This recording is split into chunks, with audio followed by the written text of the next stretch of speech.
Did Donald Trump just cross the line into an impeachable offense with his latest remarks before America's military leaders? Legal experts say his rambling, off-script performance may have done exactly that, pointing to a pattern of reckless behavior that undermines both the office and the institution he once commanded. What was meant to project authority instead raised alarms about blurred boundaries between politics and the armed forces, with critics warning that Trump's own words could become the evidence against him. But that's not the only controversy carrying the phrase impeachable offense today. In New York, the mayor's race has been jolted by Trump's latest online tirade. A headline that spread quickly across X asked bluntly, "Is this even legal?" after Trump publicly named who he intends to punish next. The post ignited a political firestorm, with commentators calling it his most blatant act of misconduct yet. As The Atlantic's A.L. Lee noted, Trump's rhetoric has become increasingly unhinged, setting off debates not just about legality,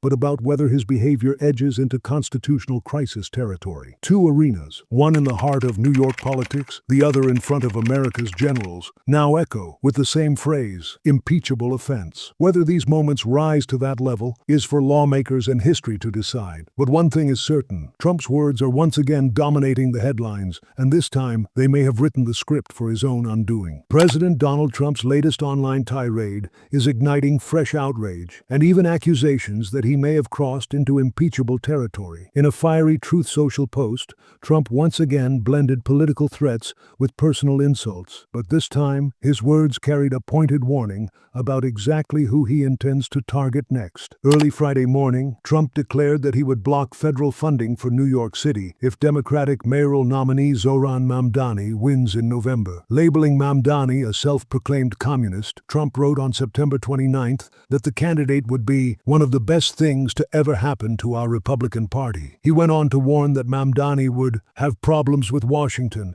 like no mayor in the history of our once great city, adding, "Remember, he needs the money from me as president to fulfill all of his fake communist promises. He won't be getting any of it. So what's the point of voting for him? This ideology has failed for thousands of years. It will fail again. That's guaranteed." President DJT. The article highlighted wave after wave of public outrage over Trump's latest actions, framing them as potentially impeachable. But tucked among the angry voices was a different note. One user, more jaded than the rest, struck a cynical tone. Their reaction suggested that while outrage is loud, not everyone is convinced it will lead to real consequences. Americans need to understand that in practice, nothing truly counts as an impeachable offense unless there are majorities in both houses of Congress willing to act. That's the flaw built into the Constitution. It shields the powerful, the wealthy, and the corrupt. The hard truth is it was always designed to work that way. Donald Trump often boasts, "You don't have the cards, I have all the cards." And for now, that may be true, but the political landscape could shift dramatically if Democrats retake the House in 2026. Legal scholars and watchdog groups already estimate that Trump has racked up more than 24 actions that could be considered impeachable offenses. Each one has fueled debate over accountability, but the latest controversy may stand out as the most alarming yet. According to a recent Raw Story report titled "Impeachable Experts Sound Alarm After Trump's National Speech," constitutional experts are warning that Trump's words and actions are edging into dangerous territory. What was framed as a national address quickly spiraled into what critics describe as a reckless display of power, one that not only undermines democratic norms, but also raises fresh questions about whether Congress will ever act on the mounting list of alleged offenses. But we have to take care of this little gnat that's on our shoulder called the Democrats. They want to give all of our money to illegal aliens that pour into the country.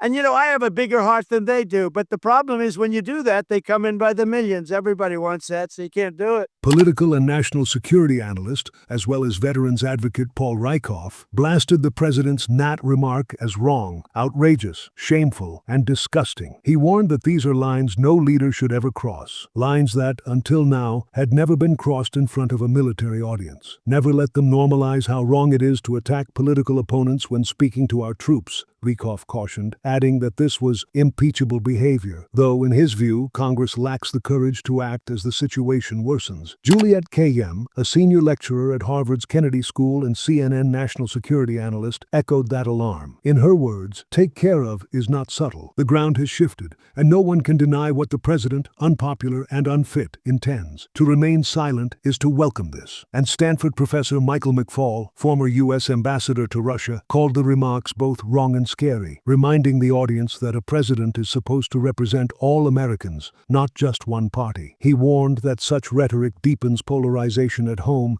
and weakens the nation abroad. Those are just the highlights, and the full story is available on the Raw Story website. But experts warn this latest NAD speech may be the clearest example yet of an impeachable offense. They argue it wasn't simply a rambling performance, it was something far more dangerous: the weaponization of the U.S. military against his own political opponents. That, they say, is a direct violation of the long-standing wall between civilian leadership and the armed forces, a safeguard designed to protect democracy from exactly this kind of abuse. When Trump stood before men and women in uniform and declared that their enemies were his rivals at home, critics say he wasn't leading, he was inciting. By framing the military as his personal political strike force, he crossed a line no American president has ever dared to cross. Historians note that this is the very playbook dictators throughout history have used to consolidate power, and the fact that it happened on U.S. soil has left many experts sounding the alarm. Alright, that's a wrap for today's video. If you made it this far, you're officially part of the crew. Don't just click away, drop your thoughts in the comments. I'd love to hear what you think. And hey, if you got even a little value out of this, hit that like button. It really helps more than you know. Make sure you're subscribed with the bell on so you never miss what's coming next. Thanks for hanging out with me today. Stay curious, stay inspired, and I'll catch you in the next one. Peace.